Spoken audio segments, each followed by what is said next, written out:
नमस्कार, आप देख रहे हैं 4 PM और मैं हूं आपके साथ निधि तिवारी। क्या आंध्र प्रदेश की राजनीति एक बार फिर दिल्ली की गद्दी हिला सकती है और क्या नायडू साहब अब मोदी जी के साथ खेला करने की तैयारी में है?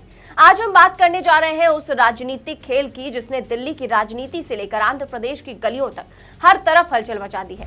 कहानी शुरू होती है उपराष्ट्रपति चुनाव से। वोटिंग चल रही है, माहौल गर्म है, लेकिन असली आग लगी है आंध्र प्रदेश में।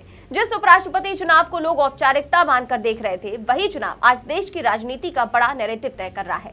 क्योंकि यहाँ सिर्फ वोटिंग नहीं हो रही है, यहाँ पर भरोसे की डील, दोस्ती की राजनीति और सत्ता के समीकरण पलटने का खेल भी चल रहा है। एक तरफ एनडीए के लिए ये चुनाव आसान है, नंबर उनके पास है, सहयोगी दल उनके साथ है और विपक्ष सिर्फ नैरेटिव बनाने के लिए चुनाव लड़ रहा था।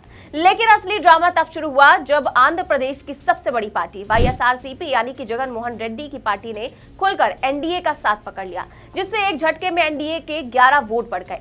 अब आपको याद दिला दें कि ये वही जगन मोहन रेड्डी है जिनकी राजनीति हमेशा कांग्रेस और बीजेपी दोनों से टकराती रही है। लेकिन अचानक उन्होंने एनडीए के उम्मीदवार को सपोर्ट करने का ऐलान कर दिया। विपक्ष का उम्मीदवार भी आंध्र प्रदेश का ही था, फिर भी उन्होंने मना कर दिया। ऐसे में सवाल उठ रहा है कि आखिर क्यों जगन मोहन रेड्डी एनडीए के साथ खड़े हुए? क्या इसके पीछे कोई डर, दबाव और दिल्ली की डील का मामला है? और क्या चंद्रबाबू नायडू मोदी शाह की जगन मोहन रेड्डी से दोस्ती से इतना भड़के हैं कि उन्होंने क्रॉस वोटिंग करने की ठान ली है? क्या है पूरा मामला, जानेंगे इस वीडियो में। तो ये तो आप भी जानते हैं कि राजनीति में कोई किसी का सगा तो होता नहीं है, ये पूरा खेल फायदे और नुकसान का होता है। जगन मोहन रेड्डी अपने राज्य में चंद्रबाबू नायडू के खिलाफ लड़ते हैं, लेकिन उपराष्ट्रपति चुनाव में उन्हें एक ही छत के नीचे लाकर खड़ा कर दिया। पर कहा जाता है ना कि एक म्यान में दो तलवारें नहीं रह सकती, वैसा ही कुछ मामला नायडू और जगन मोहन रेड्डी के साथ भी है। इंडिया गठबंधन वाले उम्मीद कर रहे थे कि कम से कम इस बार आंध्र प्रदेश का नेता आंध्र प्रदेश के उम्मीदवार के साथ खड़ा होगा, लेकिन हुआ बिल्कुल उल्टा। जगन ने मोदी जी का पाला पकड़ लिया, यहीं से चंद्रबाबू नायडू भड़क गए। उधर कांग्रेस नेता मणिकम टैगोर ने तो सीधे सीधे हमला बोलते हुए सब बता दिया कि क्यों जगन ने ऐसा कदम उठाया है। कहा कि जगन ने आंध्र प्रदेश के हितों की जगह सीबीआई मामलों से बचने के लिए मोदी जी के आगे घुटने टेक दिए। उन्होंने कहा कि ये कोई राजनीति नहीं, ये सरेंडर है। और सच कहे तो जनता को भी यही लग रहा है कि जब एक राज्य का मुख्यमंत्री विपक्षी उम्मीदवार को सपोर्ट करने से कतरा जाए तो मामला सिर्फ राजनीति का नहीं होता, मामला कहीं ना कहीं कुर्सी बचाने का होता है। अब यहीं से आते हैं कहानी के असली हीरो चंद्रबाबू नायडू। आप जानते हैं कि नायडू साहब राजनीति में पाला बदलने के लिए वैसे ही मशहूर है, लेकिन इस बार मामला सिर्फ पाला बदलने का नहीं है, बल्कि पुराना हिसाब चुकता करने का है। जैसे ही जगन मोहन रेड्डी ने एनडीए को सपोर्ट करने का फैसला किया, वैसे ही नायडू साहब भड़क गए। उन्हें लगने लगा कि दिल्ली में बैठे मोदी शाह ने राज्य में उनकी कीमत कम कर दी है। एक तरफ जगन मोहन रेड्डी को दोस्त बना लिया, तो दूसरी तरफ नायडू को बस मजबूरी का साथी बनाकर रखा गया।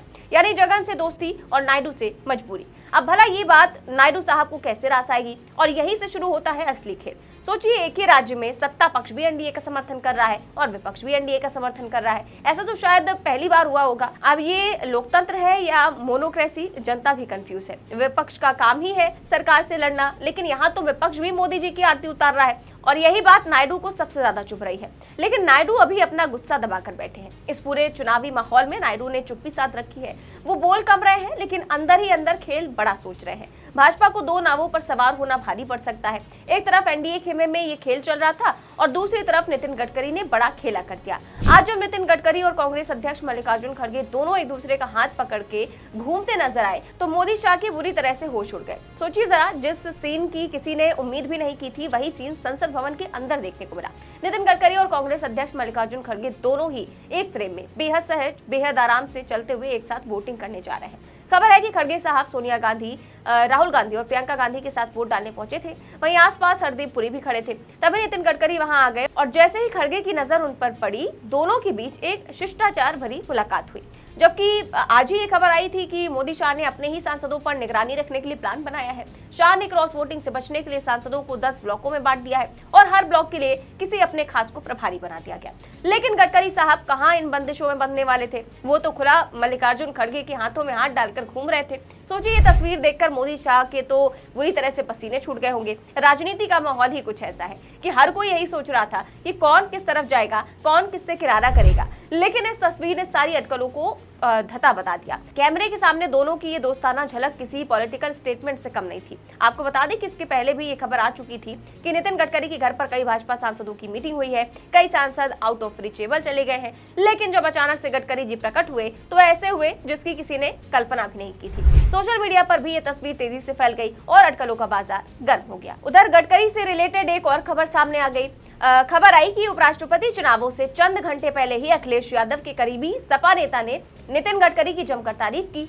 समाजवादी पार्टी के सीनियर नेता राम गोविंद चौधरी ने नितिन गडकरी की सराहना करते हुए कहा कि केंद्र की मोदी सरकार में गडकरी ने सबसे अच्छा काम किया है, लेकिन कौन सा अच्छा काम किया है ये नहीं बताया। अब पेट्रोल में एथेनॉल मिलाकर अपने लड़कों का करोड़ों मुनाफा करवाने का अच्छा काम कहा जाए या स्पेस टेक्नोलॉजी से देश की सड़कों को चांद की परत जैसे बना देने का काम। जाहिर है कि अखिलेश यादव के खास नेता नितिन गडकरी के किसी दूसरे काम को ही अच्छा बता रहे होंगे, लेकिन एक बात तो साफ है कि नितिन गडकरी धीरे धीरे विपक्ष के चहेते बनते जा रहे हैं और मोदी शाह से उनकी दूरियां भी साफ दिखाई देने लगी है। एक साथ इतने सारे इत्तेफाक होना कोई इत्तेफाक की बात नहीं हो सकती। और अब तो सोशल मीडिया पर चर्चा है कि मोदी जी के लिए एन फैक्टर बहुत भारी पड़ने वाला है। नायडू, नीतीश या नितिन गडकरी, कोई इनमें से एक चौंकाने वाला है। कई लोग कह रहे हैं कि जिस तरह गडकरी के घर बीजेपी सांसदों की मीटिंग की चर्चा हुई, उसी तरह नायडू भी अपने खेमे को मजबूत करने में लगे हैं और फर्क सिर्फ इतना है कि गडकरी बीजेपी के अंदर चुनौती दे सकते हैं और नायडू बाहर से।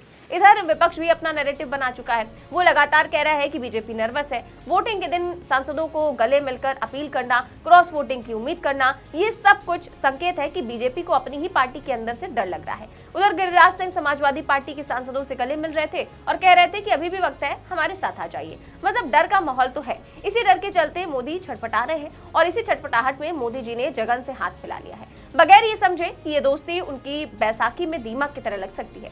दिल्ली में मोदी शाह का झुकाव जगन की तरफ दिखने पर नायडू का गुस्सा अंदर ही अंदर उबल रहा है। यही गुस्सा उन्हें आने वाले समय में खेला करने के लिए मजबूत कर सकता है। वहीं दूसरी तरफ नितिन गडकरी और मल्लिकार्जुन खड़गे का हाथ पकड़कर घूमना, विपक्षी नेताओं की तारीफ और बीजेपी के अंदर बैठकों की खबरें, ये सब कुछ मोदी शाह की नींदें उड़ाने के लिए काफी है। फिलहाल इस पूरे मसले को लेकर आप क्या सोचते हैं, हमें कमेंट बॉक्स में अपनी राय जरूर दें। चैनल को सब्सक्राइब भी करें और ज्वाइन भी देश और दुनिया की तमाम बड़ी खबरें जानने के लिए देखते रहिए 4 PM न्यूज नेटवर्क। नमस्कार।